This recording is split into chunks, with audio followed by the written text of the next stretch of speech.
भाइयों बहनों, ये देवभूमि वीरों की भी भूमि है। मां भारती की रक्षा के लिए जान की बाजी लगाने वाले वीर योद्धाओं की ये धरती है। ऐसी वीर माता हैं इस भूमि में जिन्होंने ऐसे वीर संतान पैदा किए हैं जो आज जान की बाजी लगा करके मां भारती की रक्षा कर रहे हैं। देश को सुख शांति मिले इसके लिए वो सीमा पर तैनात है।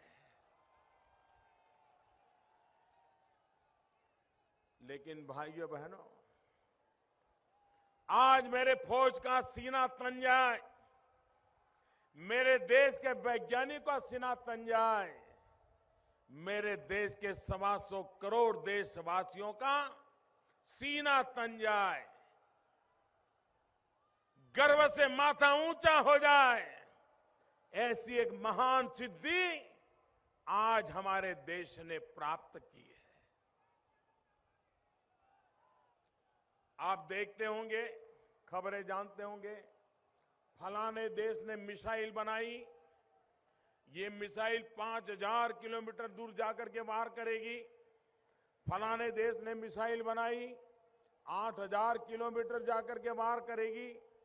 पिछले महीने खबर आई थी कि पाकिस्तान ने ऐसे मिसाइल बनाई जो हमारे अंडमान निकोबार तक आकर के तबाह कर सकती है, उधर इजराइल तक को तबाह कर सकती है।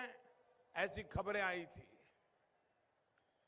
भाइयों बहनों, भारत के पास भी मिसाइलों में कोई कमी नहीं है। लेकिन आज भारत ने एक बहुत बड़ा पराक्रम किया। आज भारत के वैज्ञानिकों ने एक सफल प्रयोग किया कि किसी भी दुश्मन देश की मिसाइल उसके यहां से निकले और हमारे यहां पहुंचने से पहले ही 150 किलोमीटर ऊपर हवा में उसी को मार सकता है, ऐसी मिसाइल पैदा कर दी। भाइयों बहनों, 150 मील ऊपर अवकाश में आने वाली मिसाइल को निशाना ताक करके वो गति में है, कितनी स्पीड से क्यों न जाती हो, हमारे देश के वैज्ञानिकों ने ऐसी मिसाइल बनाई है, वहीं पर उसका खात्मा हो जाएगा। दुनिया में अब तक ये काम बड़े बड़े 4 या 5 देश ही कर पाए हैं। ये हिंदुस्तान के वैज्ञानिकों ने आज अपना नाम दर्ज कर दिया है। मैं देश के वैज्ञानिकों को बधाई देता हूं। देश के 125 करोड़ देशवासियों को सुरक्षा के लिए इतनी बड़ी अहम सफलता के लिए हृदय से बहुत बहुत शुभकामनाएं देता। भाइयों बहनों, हम पता नहीं हमारे कांग्रेस के लोग, हमारे विरोधी दल के लोग पता नहीं कौन सा बयान देंगे। वो कहेंगे मोदी सबूत लाओ, 150 माइल ऊपर गए कब थे, मिसाइल पर वार कब किया था, जरा बताओ। क्योंकि सर्जिकल स्ट्राइक का भी सबूत मांग रहे थे। देश के फौज के लोग सीमा पार दुश्मन के मुल्क में, इलाके में जाकर के उसके दांत खट्टे कर करके वापिस लौट आए।